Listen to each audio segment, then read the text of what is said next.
Hey everyone, welcome back to my channel. In today's video, I'll show you how I use the dotted branches stamp from Technique Junkies to make this Halloween card.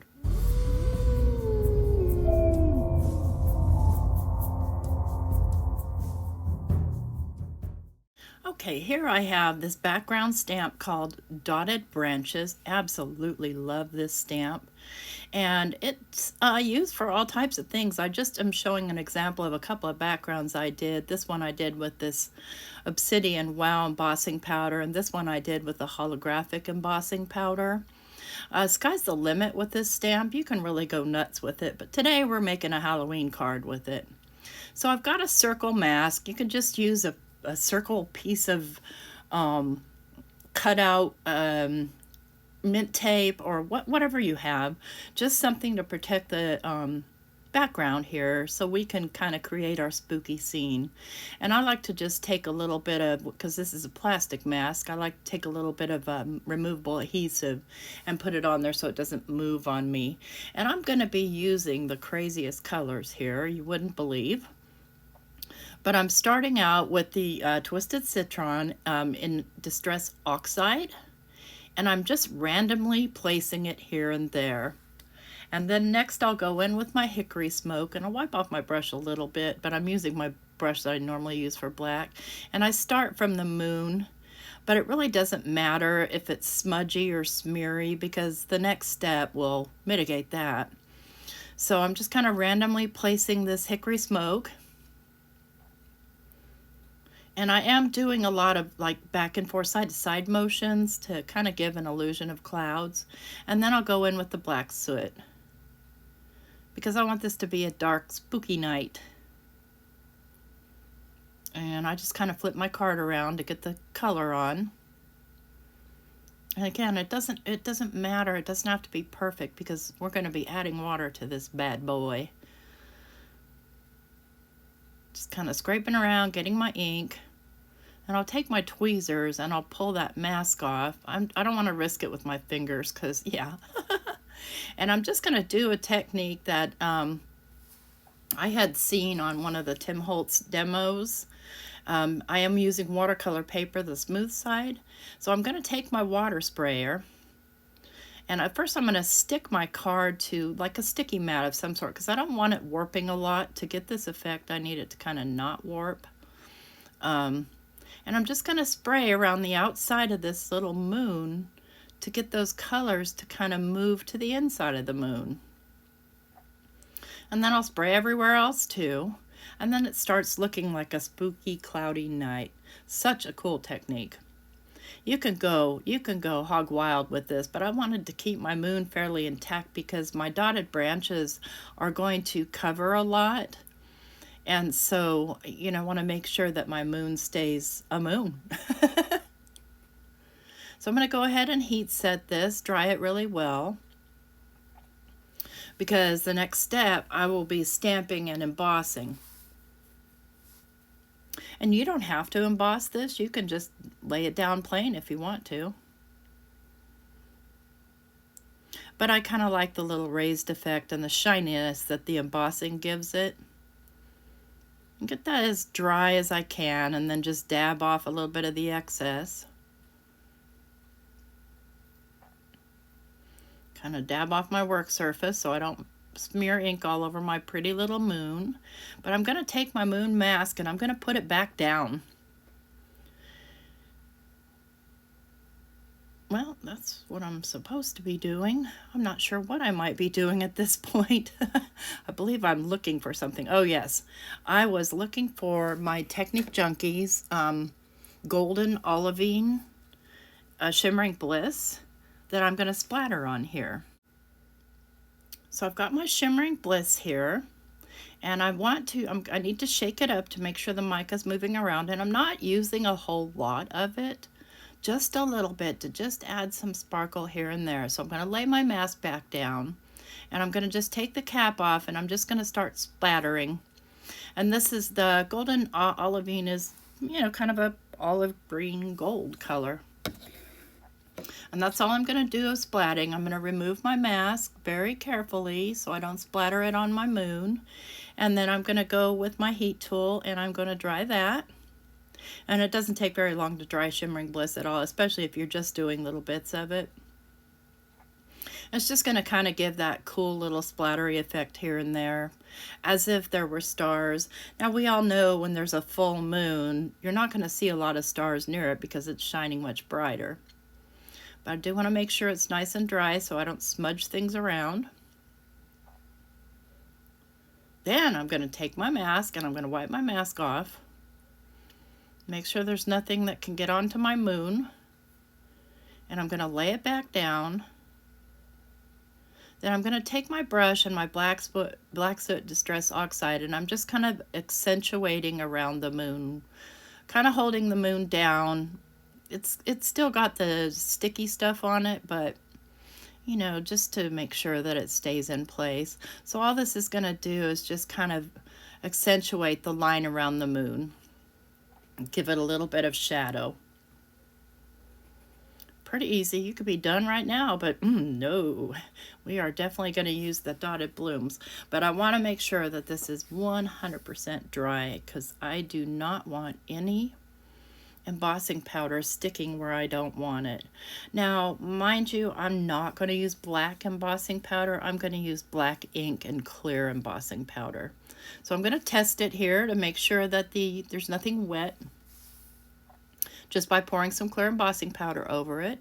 And then I'll get out my stamp platform and we'll start to stamping. So you see, I've been already using this one and decided, you know what, let me just go ahead and make a video while I'm here playing. Really, really love this. I can see using it all year for all kinds of reasons.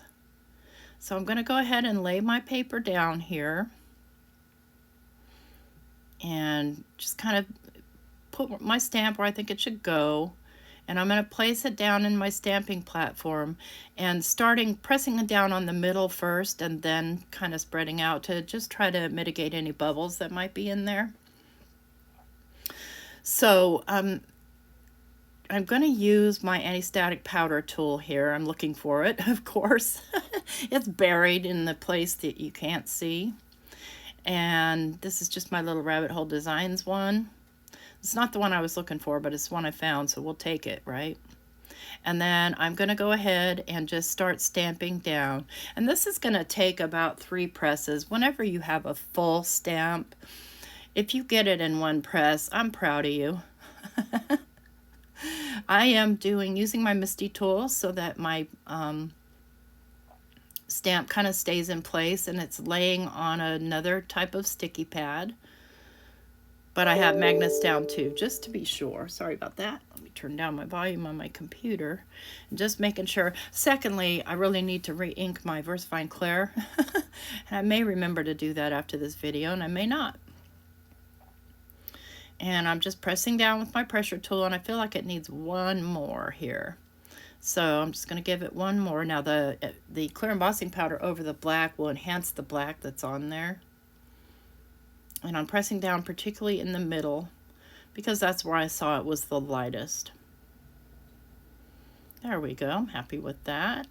So I'll go ahead and grab my clear embossing powder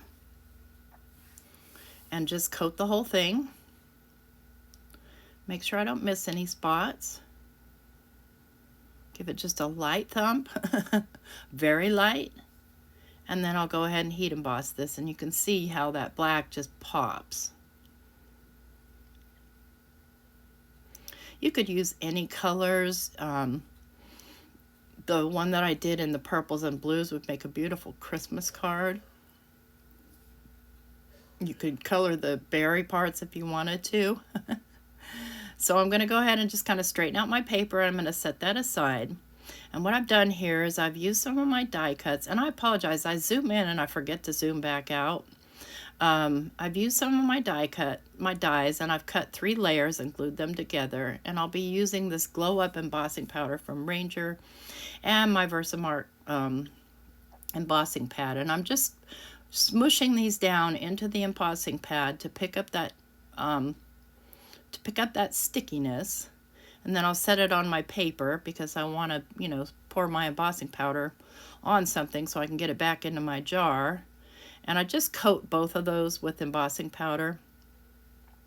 If I could remember to scoop my video up, we'd be in great shape, but here we go.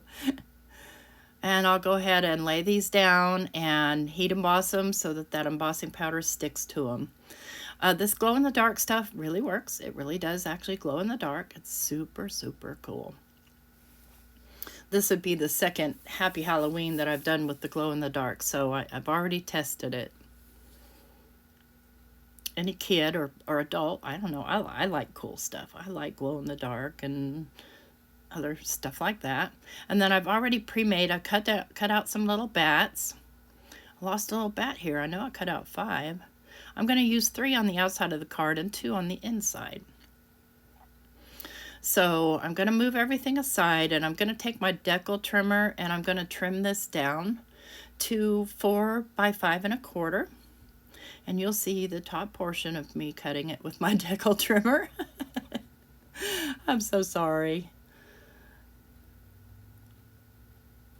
Sometimes I just don't realize what I'm doing there. But at least you get a nice close view of what we're doing. And I'm going to go ahead and edge this with my VersaFine Clair in Nocturne. Just to kind of bring in, you know, sort of a little vignette feel. Darken down the edges, give it a little bit more of a spooky vibe. And yeah, let's clean that immediately. And that's a little hand sanitizer you saw me pour on there because it cleans it up too sweet. All right, so let's talk about composing this. Now look, our Happy Halloween's going to get lost there. So what are we going to do about that? So I have this black fabric, and I actually dyed it black, and then I sprayed it with the iridescent shimmering bliss and let it dry. So I'm just going to tear these, and this is just some sari cloth that I got on Amazon. I like to dye my sari cloth and use it in situations like this. And so I'm just going about the composition of how am I going to put this together. I don't want it to be perfect looking or anything like that. I want it to be, you know, sort of spooky. I don't want to cover my whole moon. So I'm just going to decide on placement and where we're going to put our bats. And then I'll glue everything down. In hindsight, I think that the bats I could have made a little bit thicker. I did them 2 layers. But they're kind of hard to see. I mean, you can definitely see them. But they weren't necessary, that's all. So I'm going to go ahead and just lay down some art glitter glue and just kind of glue down these pieces of fabric here and there. Give it a press, make sure it's down. And the art glitter glue dries pretty fast. And then I'm going to go ahead and glue down my Happy Halloween. Just make sure I'm good on my placement there.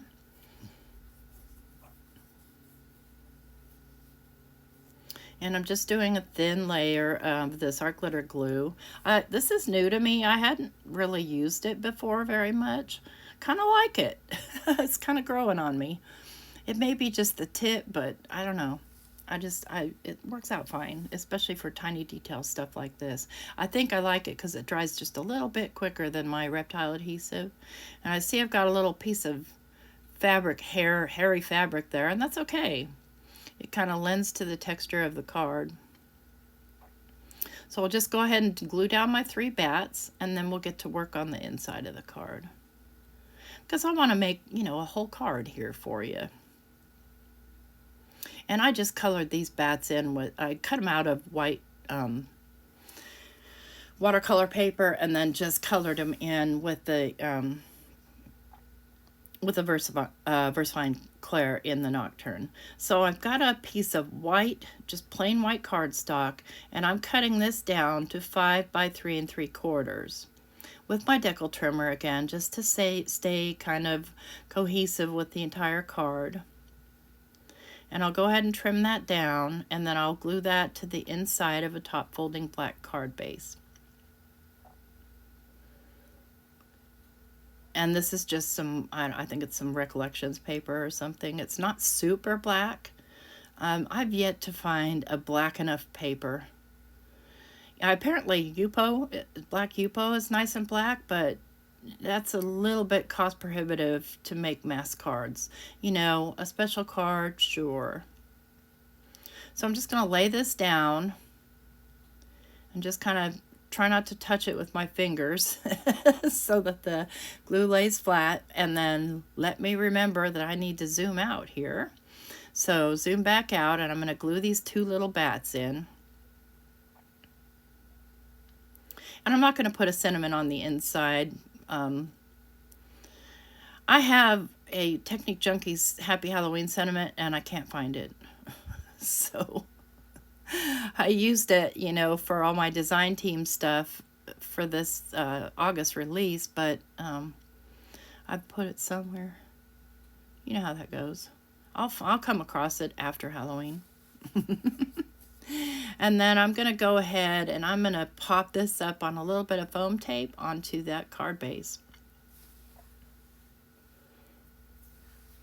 See, I made a mess on the back, but that's okay. Nobody's going to see the back. All right, I've got my foam tape on. Go ahead and lay it down on the card. And boy, our card is finished here. That was easy and quick. What do you think? And you can take that into a dark closet and Happy Halloween will glow. You've got your inside. And then, you know, just again, these are the two that I had made just experimenting around with some different embossing powders. Hope you liked this video. If you did, please give me a thumbs up. And if you're not already subscribed to my channel, please consider subscribing. Appreciate you stopping in, and I hope you have an awesome rest of your day.